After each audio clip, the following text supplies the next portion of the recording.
Wala namang naitalang casualty sa pananalasa ng Super Typhoon Pipito sa Albay. Pero patuloy pa ring tinututukan ng Catanduanes lalo't siyam na bayan pa ang hindi makontak ng PNP. Si Gabio Milde Villegas ng PTV sa Balitang Pambansa. Isa ang negosyante at resort owner na si Manuel sa mga nakapaghanda para sa pananalasa ng Super Typhoon Pipito sa bayan ng Santo Domingo sa Albay. Dahil nagtrabaho rin noon bilang seaman si Manuel, may kaalaman rin siya pagdating sa pagmonitor ng mga weather forecast. Nakatulong ito sa kanya upang maihanda ang kanyang pamilya, pati rin ang kanyang mga kapitbahay.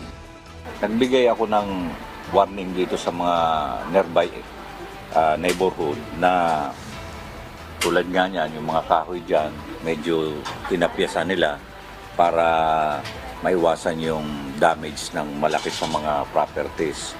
Dito sa aking area, yung mga halaman ko dito, yung mga solar panel, tinanggal ko na for anticipation ng incoming typhoon.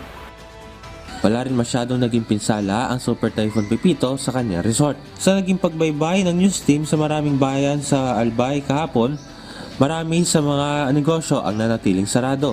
Ayon kay Albay Provincial Disaster Risk Reduction and Management Office Head Dr. Cedric Daep, walang naitalang casualty sa pananalasa ng Super Typhoon Pipito sa lalawigan.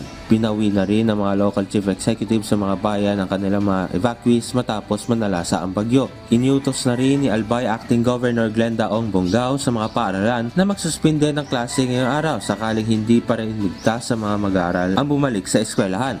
Samantala, naghahanda na ang Police Regional Office 5 para linisin ang mga kalsadang daraanan para sa government rescue at relief response.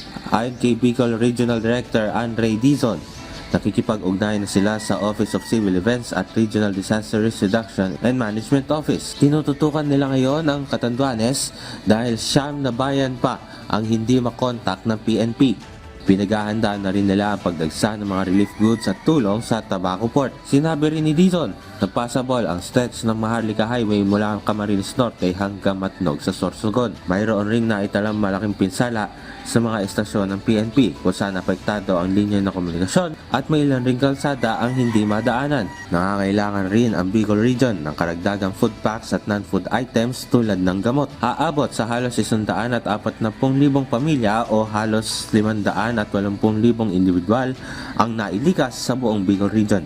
Mula sa People's Television Network, Gab Milde Villegas para sa Balitang Pambansa.